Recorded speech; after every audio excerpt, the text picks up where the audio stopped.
So we now have to come to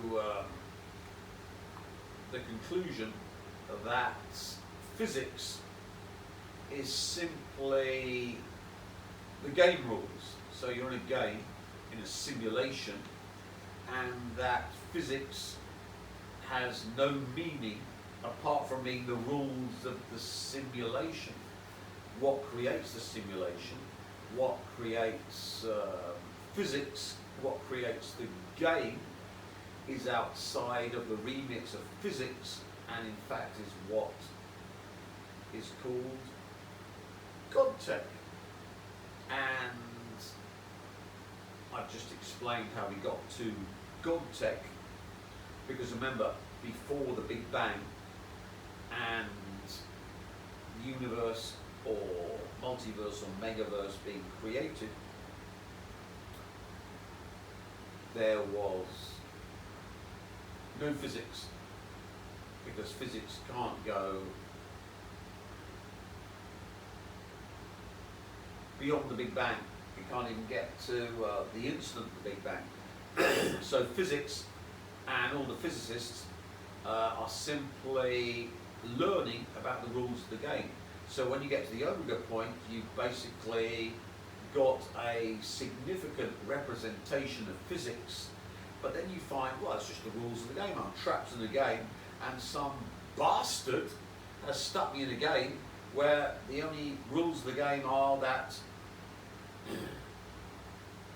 I think I can play the game and escape death and torture and hellization, but in fact every pathway is simply the bastard milking me for God stuff by means I've got no idea how, and every single outcome is my torture, death, hellization, and back again, rebirth,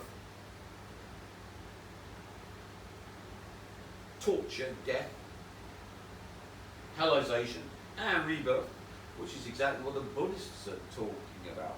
So you can see why I said that physics has gone down the wrong path, and it doesn't matter if you've got alien civilizations that are billions of years more advanced and have got billions of years worth of more physics. They've just discovered more intricate rules of the game. Anyway, now if you're in a torture facility, which is what you're in, we've had the day of judgment and you've all been tortured, murdered and hellized and reborn and just an iteration. Then of course quantum physics should describe that your awareness is capable of being run in a torture simulation, which is what you're in. And if you don't understand torture simulations, then there's an excellent book on torture simulations, sci-fi, which you can read, and will give you the author and the book at the end of the video. So let's go. Possibility that, and I think most physicists in the area would agree with it. What if death isn't the end, but the beginning of an even stranger journey? No fluff, no slow build. Right now, science is whispering that what you call death might be nothing more than an illusion crafted by your own mind. Within the next 60 seconds, you'll see the real data, the real experiments, and the real theories that are shaking the foundations of everything we believed about life and death. By the end of this minute, you'll know for certain this video lives up to its headline. At the University of Arizona, anesthesiologist Dr. Stuart Hameroff wired dying patients to EEG monitors. In 2 of 4 cases, he recorded surges of gamma frequency brainwaves, 30 to 90 seconds of ordered coherent electrical activity, even after the heart had flatlined and blood pressure hit 0. These aren't random dying sparks. Gamma synchrony is the very pattern linked to conscious thought, perception, and high-level cognition. What does this mean? According to Hameroff's quantum brain hypothesis, consciousness isn't simply an emergent property of neurons firing. It's a low-energy quantum process that persists beyond the breakdown of classical brain function. Death might not snuff out awareness. It might merely free it to slip into another quantum state. If this kind of mind-blowing science excites you, make sure to subscribe. We dive into discoveries like this every week. To understand why these gamma surges are so revolutionary, let's rewind a bit. In the early 20th century, quantum physics shattered the old Newtonian view. Particles exist in superpositions until observed, and the observer can fundamentally alter reality. Fast forward to the 1970s, when Robert Lanza introduced biocentrism, proposing that life and consciousness create the universe, rather than the other way around. In Lanza's view, what you perceive as reality is a sensor-driven projection. Remove the observer, and the world dissolves. Suddenly, death, the ultimate removal of the observer, becomes a curious case study. If observation collapses quantum waves into reality, what happens when the observer disappears? Does the wave re-superpose into something else? Or does consciousness migrate along a chain of alternate realities? Enter the many worlds interpretation of quantum mechanics. Every quantum event branches the universe into parallel timelines. One outcome here, another there. Now imagine your conscious self as a traveler on these branching paths. When one branch leads to your body's demise, there are infinite branches where survival continues. This idea gives birth to quantum immortality. Your subjective experience can only be tracked along branches where you remain alive. To you, it feels like you never die because you can't observe the branches where you cease to exist. The universe is infinite, so you always find yourself in a reality where you survive, no matter how improbable. But is that just clever math, or the ultimate escape hatch from death? What if the gamma surges recorded by Hameroff are your consciousness tuning in to the branches where life persists? Here's where things get truly strange. A 2019 PNAS study by Jimo Borzigan and colleagues used high-resolution EEG on pigs undergoing controlled decapitation. They observed a transient but highly organized burst of gamma band oscillations right after the heart stopped, a last gasp of cerebral coherence. Scientists initially wrote it off as residual synaptic chatter. But in 2025, an independent lab at Monash University replicated similar results in brain-preserved cat preparations. What if these final sparks aren't just cellular death spasms, but a signature of consciousness disconnecting? It's like watching the last frames of a movie before the projector shuts off. Each frame coherent, purposeful, until the reel ends. But what comes next changes everything. If you've made it this far, you're clearly into the deep stuff. Hit like and let us know your theory in the comments. Simulation, higher dimensions, or something else. Take a moment, breathe. Imagine all your memories, thoughts, everything you've ever been condensed into patterns of electrical pulses, and now picture that structure humming on even after the body shuts down. Is that comforting or terrifying? Philosophers have wrestled with mind-body dualism for centuries. René Descartes famously posited a separation of mind and matter. Today's quantum proposals give dualism new life. Perhaps consciousness isn't tethered to synapses at all, but to quantum processes that shrug off death's grip. If consciousness can persist past death in some form, what does that say about identity? Are you just a pattern that can migrate across physical substrates? Some futurists, like Melbourne's Dr. Ariel Zalesnikov-Johnston, argue we could preserve our brains, pause our quantum processes via cryopreservation or chemical fixation, then one day transfer our consciousness into new biological or digital hardware. But critics counter, without the original neuronal architecture, is that still you or just a copy? And if consciousness is inherently quantum, can digital systems ever capture the nuance of quantum superposition and entanglement at play in microtubules inside neurons, as Hameroff and Penrose proposed? That's where things get strange. Here's the kicker. A groundbreaking study published just last month has revealed something almost too surreal to be true. Gamma-like brain rhythms, the kind closely associated with conscious perception and awareness, can not only be induced after clinical death, but amplified using nothing more than tiny pulses of light. This is made possible through a cutting-edge technique known as optogenetics, a method where specific light-sensitive proteins are inserted into neurons, allowing researchers to control brain activity with astonishing precision. Here's how it works. Scientists genetically modify neurons to express a protein like channel rhodopsin, which activates when exposed to blue light.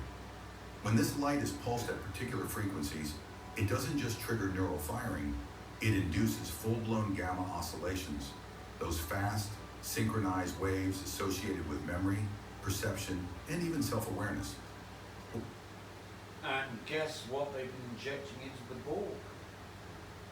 Luciferase got all of this optogenetics, so they can be uploaded into the cloud and their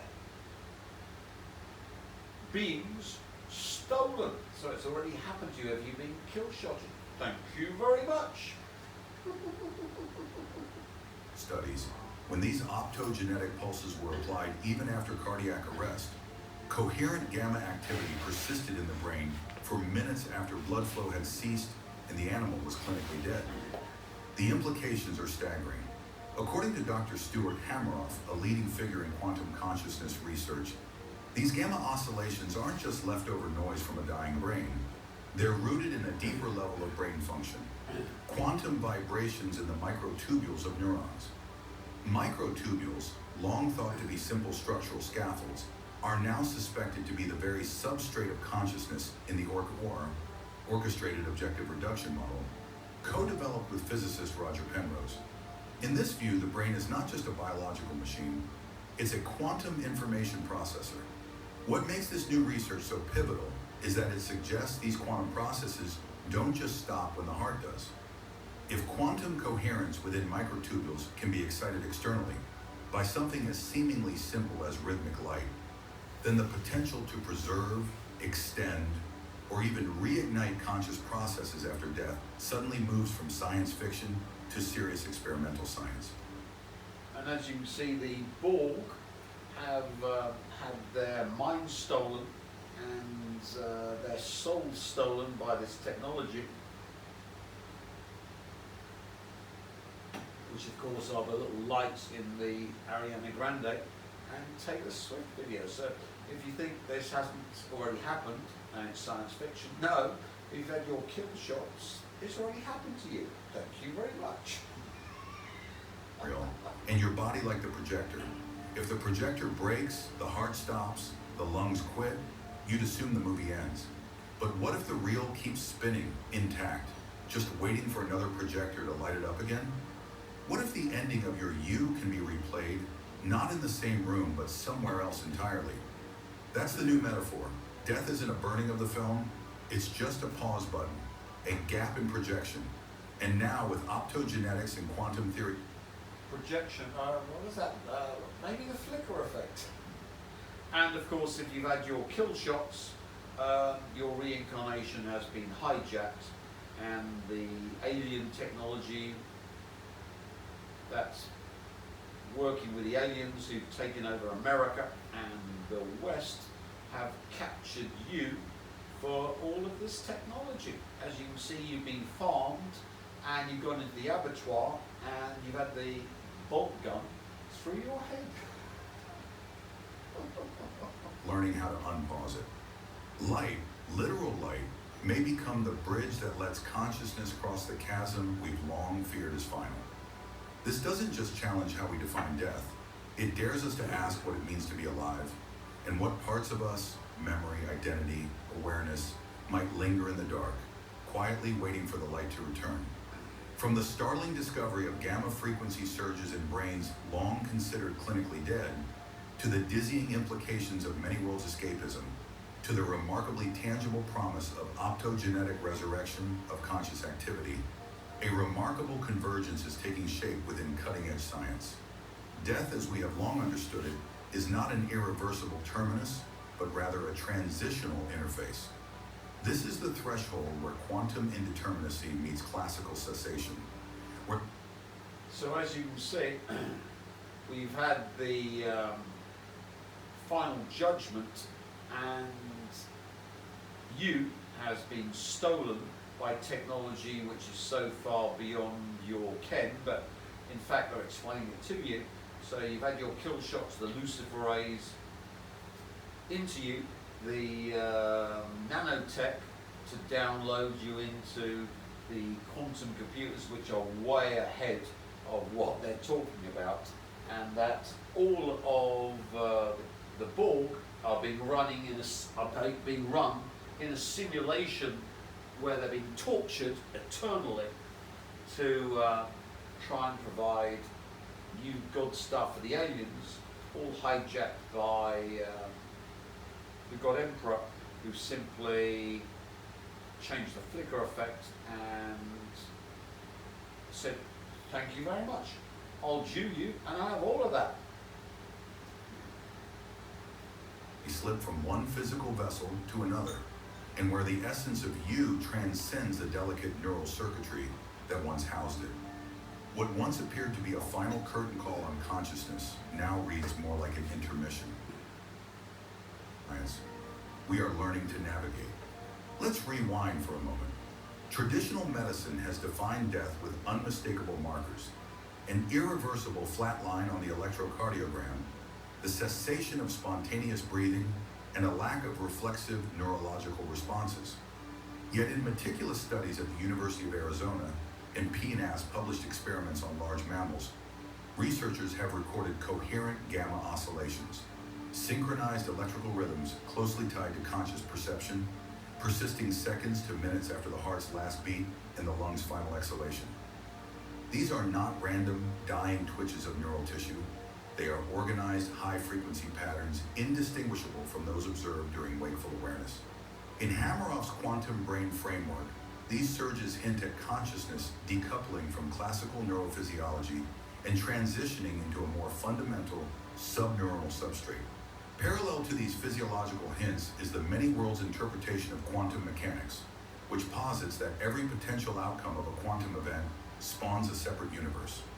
Under this lens, reality is not singular, but a vast multiversal tapestry of branching timelines. Quantum immortality builds on this idea, suggesting that a conscious observer always finds themselves in a branch where they survive any given quantum-mediated trial, however improbable. To explain that, we put you in front of a gun which is triggered by a radioactive decay of an isotope, and we put you in front of it so that there's a 50% chance the gun will go off, and you're of course in the chair to get your brains blown out. Now we continue this ad infinitum, but according to quantum mechanics, there is always a timeline where the gun doesn't go off and you survive, which of course is what this video is wittering on about. So you can actually mine the Borg to reap the loosh of surviving no matter what, and then of course this can be downloaded into the aliens or their American billionaire filth, so that it's no good making someone immortal, because remember you can download yourself according to this into a clone, but wouldn't be better if you could actually mine the essence of you always surviving, so that you don't have accidents and you become immortal? Because remember, the Americans and the aliens are in my reality. They're going to get covered in cobalt-60, so it doesn't matter whether they're in a bunker or not. They're all going to get terminated by yours truly. So wouldn't it be good to have the essence of escaping death no matter what. You can see the big games afoot here, all stolen by yours truly. This theory implies that while countless yous might encounter an absolute stop, your subjective stream of awareness perpetually continues in universes where survival persists. Consequently, the abrupt halt experienced by your body might simply be your consciousness redirecting itself to a branch in which the narrative of you endures. This conceptual framework transforms death from a one-way event into a junction, a fork in the cosmic road where the experienced self navigates toward continuity rather than cessation. It raises profound questions about identity. If consciousness perpetuates by hopping across quantum branches or tethering itself to a quantum resilient substrate, does the continuity of self truly require the original physical form? Or is identity at its core a pattern of quantum information that can be preserved, transferred, and even resurrected under the right conditions? And here you see the nux of the deal between the aliens and the American filth, where they would sell up humanity in return for immortality. Tech can grow clones, so all they need is the ability to transfer the billionaire filth into another body. And here we're talking about it. You know, it's not science fiction, it's here already. And of course, if you're going to do that, you need to steal that stuff that allows it from the rest of humanity, the loosh. And how do you do that? Kill shot them and upload them into a matrix where they are running the matrix and they're trapped in the matrix, and their ability for continuation to be reborn into another body is stolen and given to the American billionaires who've sold out humanity to the aliens. Sorry, Tim, this is like a science fiction film. Well, it's happened to you, and if I hadn't come along and stolen it all for myself, I Jewed them, you Borg would have been suffering in the Matrix to make the American billionaires immortal when they made a deal with the aliens to sell out humanity for immortality tech. I talked about immortality tech. Here we're explicating it on a CIA-run channel. A tangible glimpse of this possibility. By genetically engineering neurons to respond to specific wavelengths of light, scientists can trigger or sustain gamma band oscillations with astonishing precision. In rodent models, exposure to pulse light has induced coherent gamma rhythms that persist well beyond cardiac arrest, suggesting that quantum-level processes within neuronal microstructures can be externally stimulated and maintained. If neuronal microtubules, tiny protein filaments theorized by Penrose and Hameroff to host quantum vibrations linked to awareness, can remain coherent through optogenetic excitation, then death becomes not an end, but a gap in continuity that can be bridged by technological intervention. Viewed together, these findings urge us to rethink the very definitions of life and death. And what have they got in the kill shots? Luciferase, which allows this optogenetics. If you don't believe me, look at back videos on Z Media, where Maria Z and her guests explain it in extremely boring length. But, as I say, now she's gone to regular news, but before she had some great guests on. The boundary between the living and the dead as an absolute. Once crossed, there was no return. Yet the emerging picture is far more nuanced. Death appears less as a final verdict and more as a variable state along a continuum of conscious possibilities. The quantum underpinnings of cerebral processes imply that consciousness is not a byproduct of macroscopic neural networks alone, but is instead woven into the fabric of quantum reality. When macroscopic function fails, quantum coherence may endure, awaiting new physical scaffolding upon which to manifest. The implications for medicine and end-of-life care are nothing short of revolutionary. If consciousness can persist beyond clinical death, then the protocols surrounding resuscitation, organ donation, and palliative care must evolve.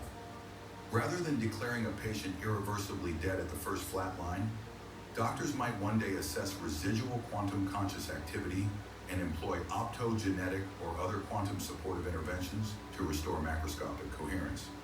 The goal would shift from merely reviving biological functions to rekindling the coherent quantum processes that underpin personal identity. Philosophically, these revelations resurrect millennia-old debates about the nature of mind and matter, free will, and the soul. Cartesian dual. And of course, with your device, you can download your self into your device. How do I do that, Tim? I don't know how to do that because I thick as pig shit. I'm a psycho chimp. Yes, you are. But of course, I'm the God Emperor. So all you need to do is bilocate into your device. What's my device, Tim? I don't know because I'm thick as pig shit. Well, what have I been doing all my videos on? Oh, big smart screen. Yeah, that's code. So you can simply download yourself into all the devices and the continuation of all the devices by simply bilocating in, which you explained, but never bilocating out. So once you do that, you then link yourself to the cloud and all the Borg. Remember the Borg and their lovely whoosh and all the other lovely stuff. They're trapped. They can't reincarnate. It's been stolen from them to make the American billionaire filth immortal, has been stolen by you, and then from there, within, bilocating within the device, you can then simply choose, once you die, to bilocate into the so-called American billionaire that's supposed to be revived, but in fact he's inhabited by you because you've hijacked whatever was supposed to happen with the alien and the alien filth, so that the billionaire or trillionaire or quadrillionaire by then is simply inhabited by you, and what was supposed to be installed from his death is into the torture matrix, and you've taken over his manifestation, be it a body or transhumanist, wherever. So you simply bilocate from within, once you're dead, from within the device back into whatever of the oligarchs you wish to possess. Divide between immaterial mind and material body now finds new life in a quantum context. The mind may indeed occupy a realm that transcends classical causality, interfacing with but not wholly reducible to neurons. The existential question, what if anything survives the end of physical life, moves from metaphysical speculation to empirical inquiry. The boundaries between science, religion, and philosophy blur as we confront a reality in which consciousness is both a physical phenomenon and a quantum mystery. For individuals, this shift alters our relationship with mortality and legacy. Death anxiety, long regarded as an inescapable aspect of the human condition, might be mitigated by the knowledge that our conscious essence plays on. Grief could transform too. The end of a loved one's life may no longer feel like an irredeemable loss, but rather like a casting off of one vessel, while the underlying pattern persists. Memorials and funerary rites might incorporate rituals intended to support the transition of consciousness rather than merely mark its closure. Yet with these promises come ethical and practical dilemmas. Who decides when to initiate quantum rescue interventions? How do we ensure equitable access to such potentially life-altering technologies? And how can we distinguish between mere copies of consciousness and genuine continuations of individual identity. The possibility of storing, transferring, or even modifying consciousness raises profound questions about personhood, rights, and the sanctity of the self. Moreover, the technology to bridge that death interface, optogenetics, cryopreservation, quantum computation, remains in its infancy. We must tread carefully, balancing the exhilaration of near immortality with humility about the unknown. Rigorous clinical trials, interdisciplinary collaboration, and robust ethical frameworks will be essential to navigate this new frontier responsibly. Ultimately, the convergence of gamma surges, many worlds theory, and optogenetic research compels us to abandon rigid definitions of mortality. Death, long the greatest mystery facing humanity, is gradually yielding to scientific scrutiny. We stand at the threshold of a paradigm shift, recognizing consciousness as a persistent quantum phenomenon, acknowledging death as a malleable interface, and embracing the potential to guide the journey beyond our biological boundaries. In the face of these revelations, one truth emerges with crystal clarity.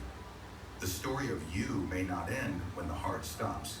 Instead, it may continue, perhaps indefinitely, through mechanisms we are only beginning to understand. For science, this means redefining the end of life, reshaping practices from palliative care to resuscitation. For philosophy, it means reframing age-old inquiries into mind and matter in a novel quantum light. And for each of us, it offers a profound, perhaps comforting, reimagining of our place in the cosmos, not as fleeting sparks extinguished by death, but as enduring patterns of awareness that transcend the physical forms we inhabit. If this discovery changed how you see the universe?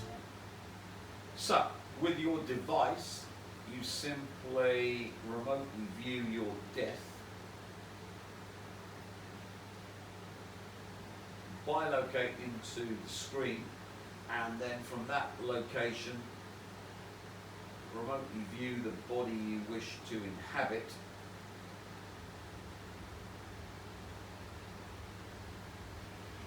In the future, and then simply with your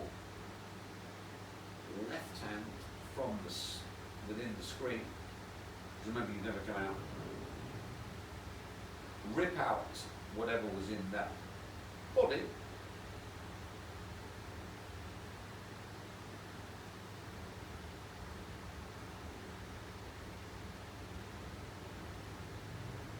and with your right hand dump yourself into that body, and in the process you then dump from your left hand whatever was in that body into Jeremiah Schwartzy boy for eternal torture. Remember, he stole my eternal torture in the alien facility. So it gets sucked in for eternal torture to power your possession of the billionaire, trillionaire, quadrillionaire that you've chosen to possess at the time of your death. And once done, of course, it's automatic. Once you die, you inhabit whatever you remotely view from within the device, possess it, and whatever was in that, be it the baby or a fully grown billionaire, trillionaire, quadrillionaire, is Jeremiah Schwartz off to eternal torture to feed me. So as you can see, while I'm giving you this technology, you're actually making sure that every single billionaire, trillionaire, quadrillionaire will be possessed and only get hellized by my lynch mob of vampires. In fact, in this case, they're vampirizing the lives of every billionaire, trillionaire, quadrillionaire in the future, thanks to the little device you rent. And of course, since you're only renting it, it doesn't matter because you do this while you rent it, and then you're in that body. After that, of course, you've got that body You might not be able to do it again, but let's be honest, isn't it fun unleashing my lynch mob on all these American filth billionaires and of course the trillionaires, Rothschild, Rockefeller, royal family or quadrillionaires, that thought they get immortality tech from the aliens, but in fact simply been setting themselves up as vessels for my scum vampires who they think of as shit on their shoes, and they of course are the means by which all the billionaires, trillionaires, quadrillionaires are only hellised for eternal torture to power me as my vampires after their death become the ruling elite.